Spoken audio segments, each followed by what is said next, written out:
This is immigration attorney Parviz Malakouti, and towards the end of last year, 2019, USCIS started making the I-130 petition for alien relative available online. So this petition, whereas previously it could only be filed on paper, now it can be filed online. It's been about a year now.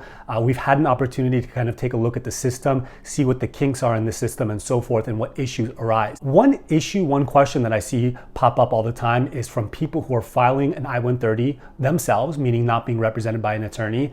And at the end of introducing all of their biographical information and uploading the documents that are requested, at the end of the process, the USCIS system asks you if you would like to upload additional extra documents to support your application. So people have asked me on social media, do I have to submit documents to this request? Should I submit documents to this request? It's a good question, and I'm going to talk about it right now. So what are they talking about? What is USCIS talking about when they say, do you want to submit extra documents? Usually it's extra documents to support the relationship between the petitioner and the beneficiary, to prove that that relationship is real and that it exists. So as a general matter, if you want to, you could upload documents that show your relationship by showing, for example, if you're married to the beneficiary, if it's a marriage-based petition, you could show pictures from the wedding, pictures of the couple, the petitioner beneficiary. You could upload evidence of communication between the two if you guys were separate. Let's say one was living in one city, one was living in another city. So those are some of the things that you can upload there to support the application, to support the petition, excuse me.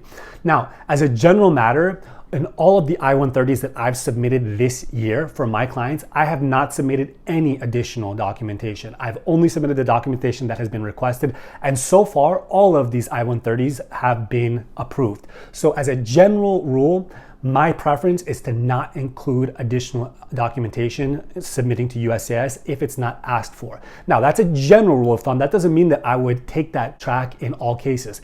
If I have a case coming up, let's say, for example, where the evidence of the relationship between the petitioner and the beneficiary is weak, if I think it's something that USCIS might challenge, then yeah, maybe I would go ahead. Maybe we would go ahead and start submitting additional documentation. So obviously, everybody's situation is different. It's a case-by-case situation. I will say, if you are filing an I-130 petition for alien relative online, hopefully you're going to at least get a consultation, if not be represented by a lawyer for the further stages of the case, whether it be adjustment of status or, let's say, consular processing or otherwise. So anyway, that's my recommendation.